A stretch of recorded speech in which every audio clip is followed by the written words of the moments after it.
Okay, good day po. Paano ba natin magagawa or maiiwasan yung mga spam, stickers? So, ganito lang po yan. How to do it?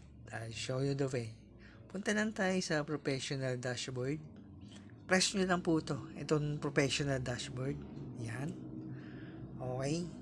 And then, scroll up lang natin. No? Okay, scroll up. Kita yung red ko. Yun. Tapos, punta tayo sa tools. Ito. And then, punta tayo sa moderations assist. Ito, moderations assist. Ayan. Press natin yan. So, dito, makikita po natin yung criteria ng moderations assist. So, yung sa akin lang po, no? Ay, nagawa ko na. So, nag-add po ako doon ng siyam. Edit criteria. So, ito yung mga siyam na to. Ito yung mga sablay, no? Sila yung mga hindi po pwede sa mga comments, yung sa content bilang content creator. So, sila yung mga bawal.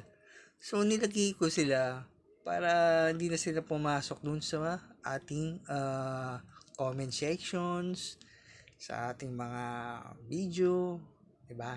So, ito yung mga specific links. So, itong specific links na to, yung mga scammer, kumbaga, malalagay din yung links mo, 'di ba? Tapos yung comment sa video mo, 'di ba? Na mga mali. Ito yung comments contains profanity. So ito yung mga words na mura, yung bawal na salita, yung mga nagmumura yung tao about regarding sa mga you know, syempre yung mga bawal talaga eh. So hindi talaga siya pwede. Ito yung mga comments image, yung mga image na hindi talaga pwede, like mga nude, no? Mga comment as link, hindi pwede rin yan. Auto as did, comments reported deletely.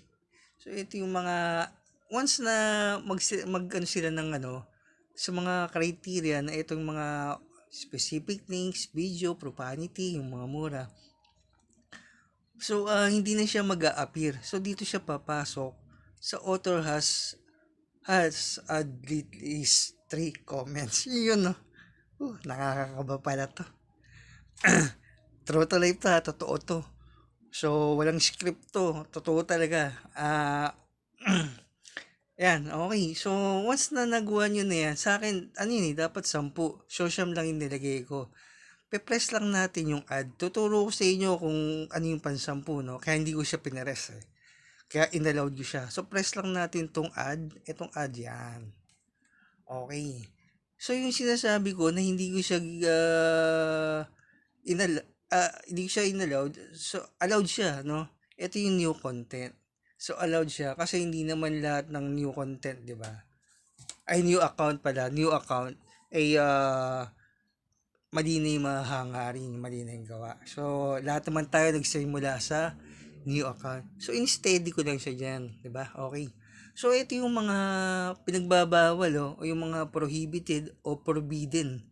So, ito, bawal talaga. So, ito yung no profile picture, no friends or followers, repeat offenders. So, itong mga no friends or followers, mga scammer to, you know, mga nag-i-scam lang to. So, huwag nyo silang tangkalikin. So, once na mga nakacheck yung mga yan, meaning na protektado yung account mo. Yes, protected siya.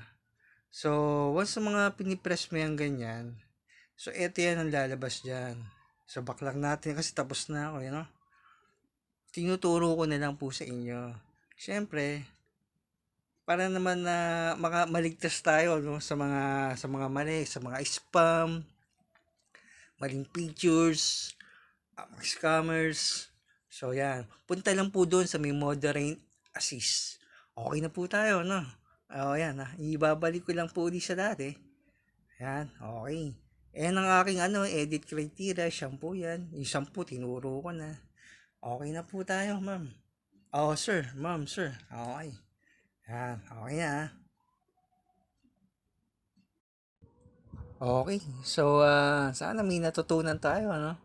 At isa lang ang masasabi ko, hindi pa naman ako vlogger, pero ang babanggitin ko na rin na thank you for watching. Okay, I love you.